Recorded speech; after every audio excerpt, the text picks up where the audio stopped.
Hey everyone, Sam and Diana. What's the difference between traditional long-term rental versus short-term Airbnb rental? So I think there's a lot of misconceptions, myths, fears, just misunderstood ideas about Airbnb. So what are some of them? So the number one is that, I don't know what kind of people are going to be coming to the house and they're going to trash my place. They're going to have parties. They're going to destroy my house. That was the way I thought. I originally, before I got introduced to Airbnb and I started using it, I used to think like there's going to be, people coming to crash your house or, just break the TV and break the walls and paint on the doors. But it's that's far from the truth. And I think a little bit goes back to having a little bit of faith in humanity, number one. Number two, we have to understand that the people who are booking on Airbnb is the same as hosts because they build a profile and they also get reviews. So as a guest, you get reviews by hosts. So if you're a traveler or you're planning to do more traveling in the future, the last thing you want to do is create a bad reputation or bad reviews for yourself on Airbnb because exactly. then in the future nobody else is going to rent to you and then you're stuck with having to pay the hotel fees. So basically, just to compare it, like traditional, the long-term, your 1-year lease, as a landlord, you would require the tenant to provide you with a credit check, credit history, with the credit score. Now, the host in Airbnb, what you would require the guest to have reviews from other hosts. So if you see the reviews and other people are saying this person was dirty or this person was loud or they crashed a house, then guess what? You have the option not to give your place to that guest, just like you would have the option not to rent your property to that tenant if their credit history wasn't good or if they didn't were not making payments regularly. Additionally, Airbnb does a really good job at making sure that hosts and homeowners are protected by asking all travelers to provide a government issued Right. ID. So typically, you would have your passport. Like some of the places that I've gone to have required my passport number. So I put it into the Airbnb website. I don't necessarily give it to the host. I put it on Airbnb, and so I know that it's safe. And so this way, they already kind of do their screening on people.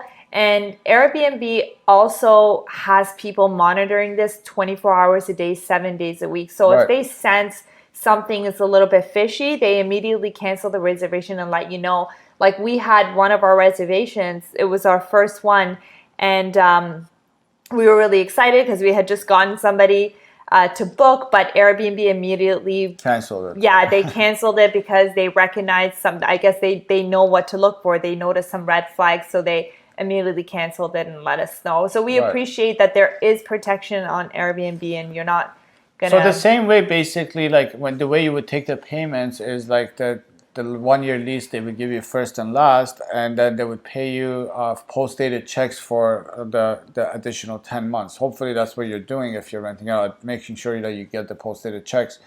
But in Airbnb, the way it works is you just connect your bank account or PayPal account, and when the guests arrive, basically the money is taken out of their account.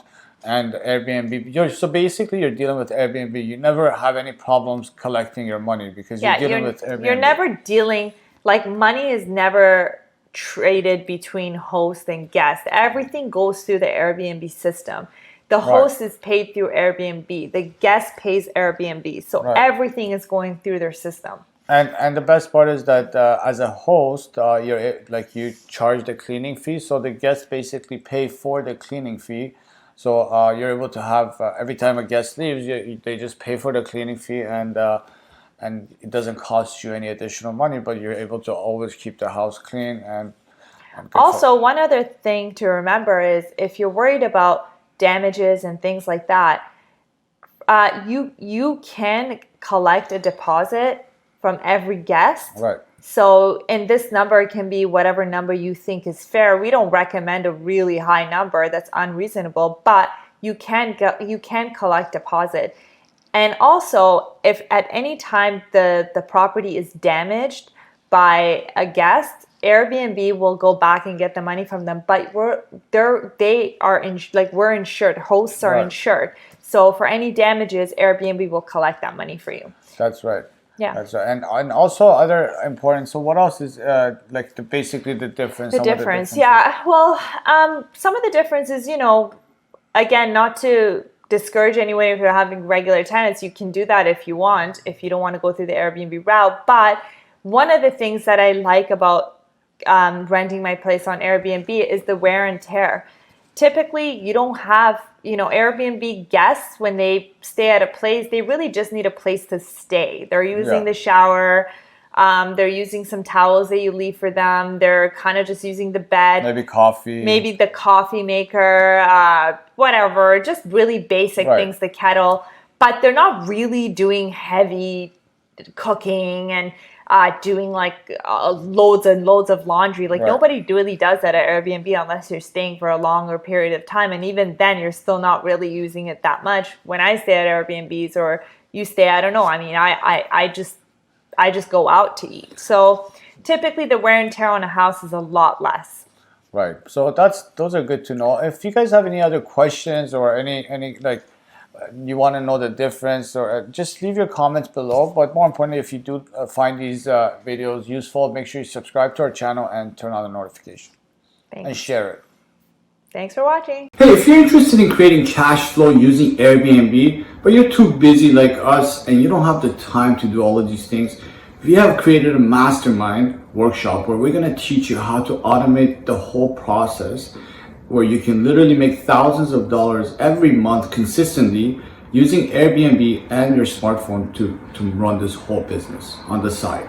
So go to the URL below and you'll find out more about our mastermind and how it's going to help you build a better future for you and your family. Thank you.